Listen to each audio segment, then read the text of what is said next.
Today I'm going to be doing putting a winch on this Honda Fourtrax. I'm going to do this Extreme Max mount. This is the one I bought, and then I just have a Harbor Freight winch. I'm getting shoulder surgery, and I'm realizing that this manual lift lever is not going to pan out. So anyways, that's what we're going to do. So follow along if you want. Alright, first instructions are to remove this front bumper. It says there are 8 bolts for that. So you got one that's actually already out here, 2, 3, 4, 5, 6. I'm going to find the 8th one here in a second, but start. This is a 10 millimeter, this one here.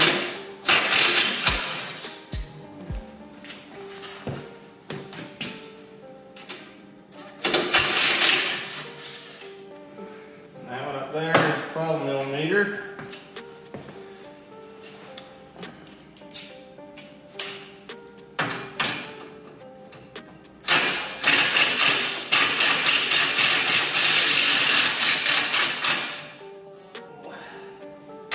This one's a 12.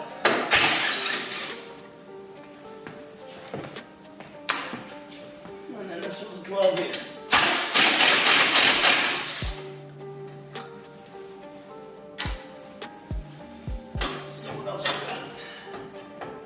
There are 2 that are up under here. So the ones we've gotten so far are 1 on this side, 1 on the other, 1 here, 1 on the other, 1 here, 1 on the other, and there are 1 right here, and then 1 on the other side as well. So this one is a 10. Get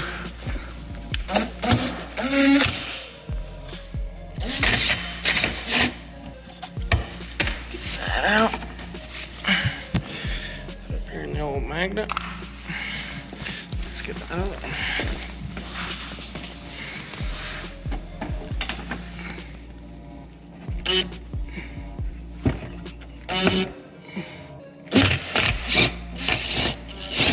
So that's that. And this just comes off, I guess. Oh, drops out there. So set this aside, and that's step 1. Next step is, it says to pull the front bumper up out of the road. It says 3 inches to create room. So I'm just taking the zip tie here, zip tied up to the rack.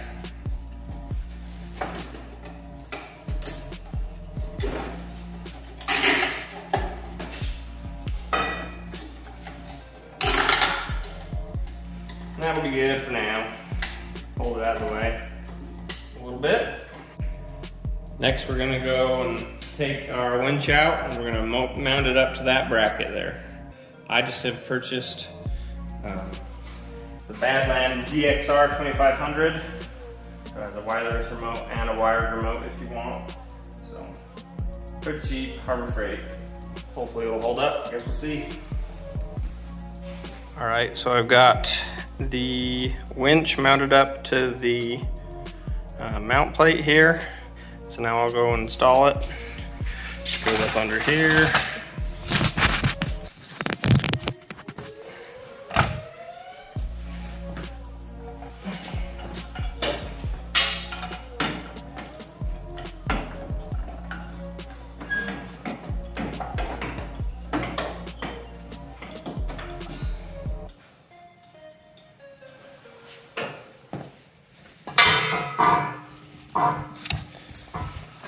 And that'll sit down.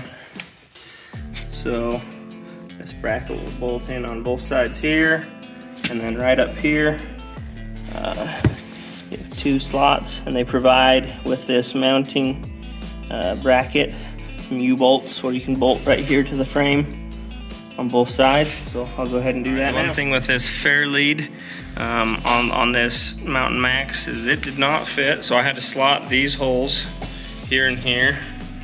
Took a diagram. Oops, that was a little loud. take a die grinder, and anyways, got that winch mounted up here. Got the U-bolts. They say to leave them loose until you get this all put back together. And then I drilled up through here for the mount for that box there. And I've just got to run the cables back to the battery. I'll do that in just a sec. But right here, what we've got is this. I'm gonna have to put you on a tripod here.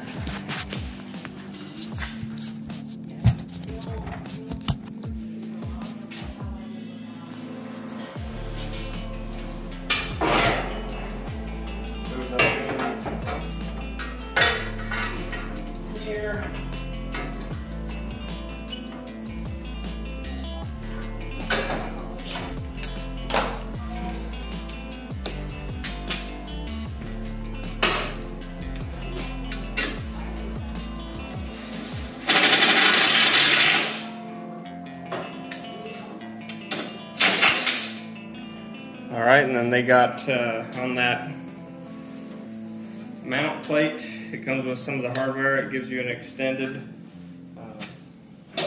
bolt here, so we can go through both of them. I've already got it started on the other side. This side here.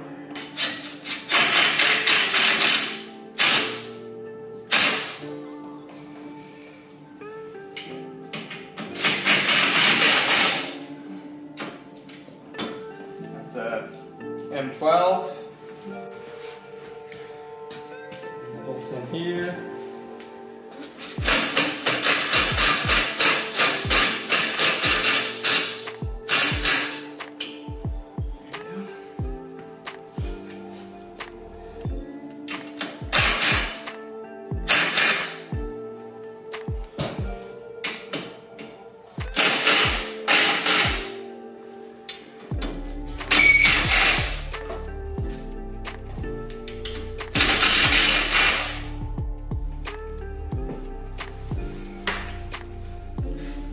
Put the zip tie here.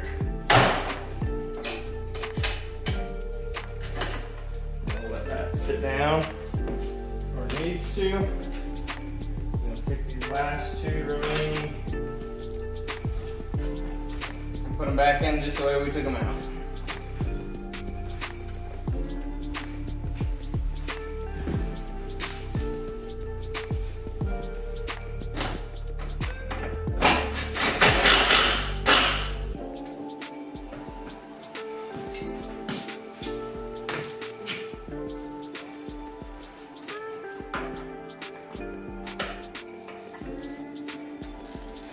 Back up.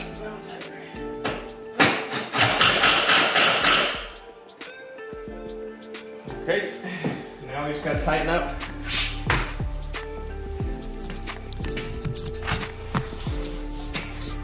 Now we just got to tighten up these U-bolts here on both sides. After that, we just got to run the rest of this back to the battery and hook it up. Should be ready to go. The wiring running from the little control box here up around. Behind here I removed the tank here so I can run it right through here back to the battery. So I had a little split loom laying around, figured I might as well put it on for the electric protection. So I'll just go get this hooked back up and put this tank back on, and then we'll go from there. All right, here is the finished product. I've got both the wired and wireless remote.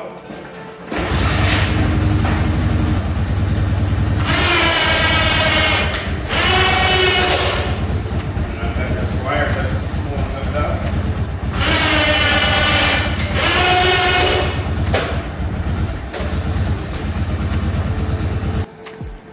The wired one will just go, plugs right into that receiver right here.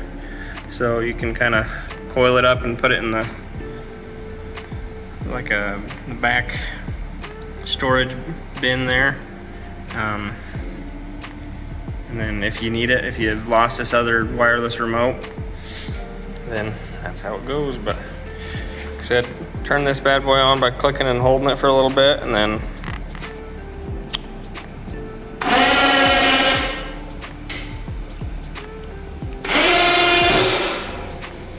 There you go. Seems to be holding up pretty good. I actually really like the way that this mounts because it's back up in there behind where the bumper is anyway. So that way, it's not poking out. You can still fit it in your truck if you need without blowing your window out. Because that's something I'd do. But thanks for following on this video. Subscribe, like, you know, all the stuff. If you want to see some more of this. Also, a little side note, I am very well aware that I need to take off the manual lift arm and everything else, but I'm not gonna make you bear through that one. So anyway, thanks for following along, and I guess we'll catch you on the next one.